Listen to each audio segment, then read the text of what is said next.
এই মুহূর্তে যে খবরের দিকে নজর রাখতে হচ্ছে, লাগাতার বৃষ্টি আর তার জেরে বিপর্যস্ত উত্তরবঙ্গ। জলস্তর বেড়েছে উত্তরবঙ্গে, আতঙ্কে দিন যাপন নদী তীরবর্তী মানুষদের।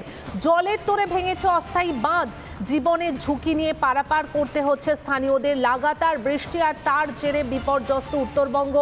জলস্তর বেড়েছে উত্তরবঙ্গে এবং সেখানে আতঙ্কে দিন যাপন করছে নদীর তীরবর্তী মানুষরা। অনেকেই কিন্তু ইতিমধ্যেই নিরাপদ আশ্রয়ের জন্য নিজেদের বাড়িঘর ছেড়ে চলে গেছেন। আর অন্যদিকে জলের এতটাই তোড়, সেখানে ভেঙে পড়েছে অস্থায়ী বাঁধ, জীবনের ঝুঁকি নিয়ে পারাপার করতে হচ্ছে স্থানীয়দের। লাগাতার বৃষ্টি কদিন ধরে উত্তরবঙ্গে, আর তার জেরে বিপর্যস্ত উত্তরবঙ্গ। উত্তরবঙ্গের একাধিক নদীর জলস্তর বাড়ছে ক্রমাগত, আর তার জেরে আতঙ্কে দিন যাপন করছেন নদী তীরবর্তী মানুষেরা।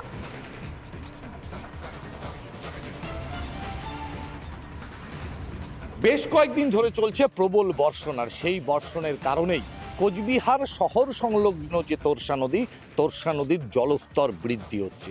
এই মুহূর্তে আমি রয়েছি ঠিক তোরসা নদীর সামনেই। এই সেই বাঁশের সাঁকো, যেই সাঁকো বর্তমানে বিলুপ্ত। এই যে বাঁশের সাঁকো, এই পুরো সাঁকোটাই কিন্তু বর্তমানে জলের তলায়। আর যে মূল যে সাঁকো, অর্থাৎ নদীর এপার থেকে হওয়ার জন্য ওপারের যে সাঁকো, সেই সাঁকো বর্তমানে দেখতে পাওয়া যাচ্ছে না। আমি একবার যদি নদীর চিত্রটা দেখাই, নদীর ছবিটা দেখাই, তাহলেই বোঝা যাবে যে কি পরিস্থিতি রয়েছে।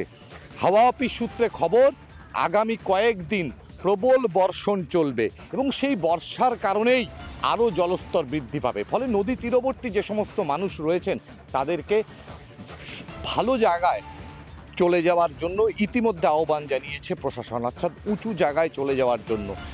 সেই সাথে শুরু হয়েছে নদীর ভাঙন, ফলে শঙ্কিত রয়েছে সাধারণ মানুষ। কোচবিহার থেকে কিংশুক দত্ত, রিপাবলিক বাংলা। মালদায় ঐতিহ্যবাহী মেলা এবং সেই মেলায় রাজনীতি তৃণমূলের আমন্ত্রণ পেলেন না দুই বিরোধী সাংসদ। উদ্বোধনী অনুষ্ঠানে ছিলেন একাধিক টিএমসি বিধায়ক, আমন্ত্রিত ছিলেন প্রশাসনিক আধিকারিকরাও, কিন্তু আমন্ত্রণ জানানো হয়নি কাদেরকে? না, আমন্ত্রণ জানানো হয়নি মালদা উত্তরের বিধায়ক খগেন মুর্মুকে। একই সঙ্গে সেখানে আমন্ত্রিত ছিলেন না কংগ্রেস ঈশা খান চৌধুরী, অর্থাৎ কংগ্রেসের সাংসদ যিনি একমাত্র সাংসদ, তিনিও কিন্তু নিমন্ত্রিত ছিলেন না, আমন্ত্রিত ছিলেন না। এবং সেখানে শাসকের বিরুদ্ধে এবার রাজনীতিকরণের অভিযোগ করছে বিজেপি।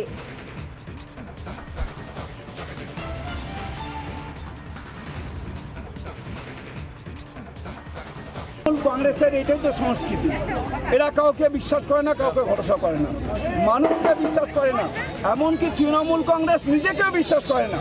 তাই নিজেদের যাতে এখানে কোনোরকম এই বিশ্বাসের জায়গাটা না হারায়, তাই শুধু তৃণমূল কংগ্রেসের তাদেরকেই ওখানে রামকেলি মেলাতে তৃণমূল কংগ্রেসের সমস্ত মন্ত্রীরা থাকতে পারেন, তৃণমূল কংগ্রেসের বিধায়করা থাকতে পারেন, পঞ্চায়েতের সমস্ত পদাধিকারীরা তোরা থাকতে পারেন, কিন্তু বিরোধীরা এখানে দুইজন সাংসদ আছে, তাদের এখানে থাকার কোনো অধিকার নেই।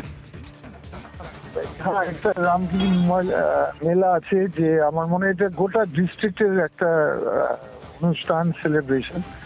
তো এই সেলিব্রেশনে অবশ্যই এমপিদেরকে, সাংসদকে ডাকার উচিত।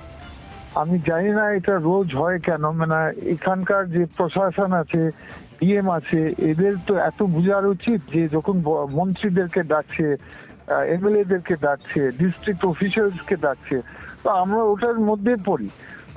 যে কোনো পার্টি হোক, আমরা তো ওই লেভেলের আমরা তো ডিস্ট্রিক্ট এবং ন্যাশনাল রিপ্রেজেন্টেটিভ। তো আমি বুঝতে পারছি না কেন ডিএম বা প্রশাসন এরকম ভুল করেছেন কেন। এটা বড় ভুল, আমার মনে এটা প্রোটোকলের ভুল, এটা প্রোটোকলের বাইরে। এটা এর আগেও হয়েছে ডালবাবুর সঙ্গে, এটা হবার উচিত না। কারণ একটা ডিএম বা একটা প্রশাসন, তো ওদের তো প্রোটোকল বোঝার উচিত। এটা অত্যন্ত দুঃখের এবং বেদনার, যেখানে আমরা দেখতে পাচ্ছি তৃণমূলের বিধায়ক থেকে শুরু করে জেলা পরিষদের কর্মাধ্যক্ষ শুরু করে পৌরসভার চেয়ারম্যান থেকে শুরু করে প্রত্যেকেরই সেই কার্ডে আমন্ত্রণ পত্রে আর কি সেখানে নাম রয়েছে। মনে হচ্ছে যে এটা একটা রাজনৈতিক প্রোগ্রাম। আমরা অত্যন্ত দুঃখের সাথে জানাচ্ছি যেটা বন্ধ হওয়া উচিত, কারণ প্রশাসনিক ব্যয়ে এই অনুষ্ঠান, সেখানে যারা নির্বাচিত প্রতিনিধি তারা সকলেই প্রশাসনের একটা করে অঙ্গ, তারা প্রশাসনের লোক, সকলকে আমন্ত্রণ জানানো উচিত। রামকেল উৎসবে সাংসদদের নাম দেওয়া হয়নি বলে আজকে মাননীয় সাংসদরা যে হঠাৎ করে চিৎকার চেঁচামেচি করছেন, তাদের উদ্দেশ্যে একটাই কথা বলতে চাই। এত বছর ধরে রামকেল উৎসব হচ্ছে, আপনাদেরকে তো কোনোদিন আমরা দেখিনি। বিভিন্ন রেল মন্ত্রকের যে রেলগুলো উদ্বোধন হয়েছে, আপনারা লক্ষ্য করে দেখেছেন আমাদের মাননীয় মন্ত্রী, মাননীয় সাংসদ, সম্মানীয় মুখ্যমন্ত্রী কারুর নাম ওনারা দেন না। ওনারা সমস্ত রেল ডিপার্টমেন্টটাকে, বিভিন্ন কেন্দ্রীয় সরকারের দপ্তরকে ওনারা নিজস্ব সম্পত্তি ভাবেন। তো যাক, ওনাদের বোধোদয় হয়েছে যে এই শিষ্টাচারটা থাকা উচিত। ওনারা যেরকম দেখিয়েছিলেন আমরাও তো সেটা দেখেই অভ্যস্ত, টিট ফর ট্যাট করতে করতেই অভ্যস্ত। ওনাদের যদি বোধোদয় হয়, আমরাও তাহলে আগামী দিনে অবশ্যই আমাদেরও বোধোদয় হবে। আর এবার নজর রাখছি আমরা আমডাঙ্গার দিকে। সেখানেও তৃণমূল নেতার বাড়িতে বোমাবাজির খবর পাওয়া যাচ্ছে, অর্থাৎ এখানেও কিন্তু তৃণমূল নেতার উপরে একটা আক্রমণের চেষ্টা।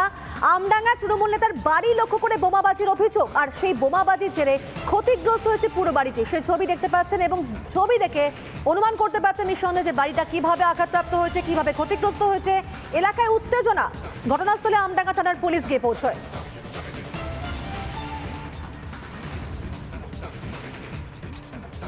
একটা 56 বিকট আওয়াজ, একদম আমি যেখানে শুই সেই খাটের এক সাইডে একাই ছিলাম, খাটে আমার ঘরের চালে বোম মারে।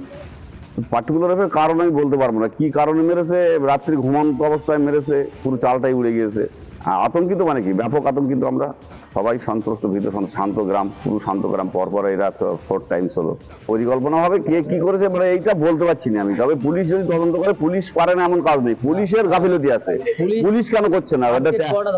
কটা হচ্ছে এটা, পরপর 4টে হচ্ছে। হ্যাঁ, পুলিশ এসেছে রাত্রে, অনেক পুলিশ এসেছিল, বললো একটা লিখিত দরখাস্ত করতে, আমরা দেখছি। এবারে না হলে আমরা কিন্তু আন্দোলন নামবো। এটা কিন্তু কি আমরা এই জিনিসটাকে, এটা শান্ত জায়গা কেন অশান্তি করা হচ্ছে, সেটাকে দোষী সাব্যস্তকে তাদেরকে ধরতেই হবে। পুলিশ যতক্ষণ না ধরবে আমরা বৃহত্তর আন্দোলনে নামবো।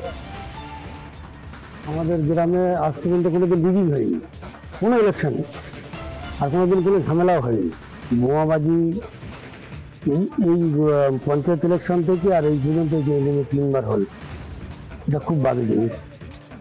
ঠিক আছে, আমরা চাই যারা বা যেই করুক এই কাজটা, তার দৃষ্টান্তমূলক শাস্তি হওয়া উচিত।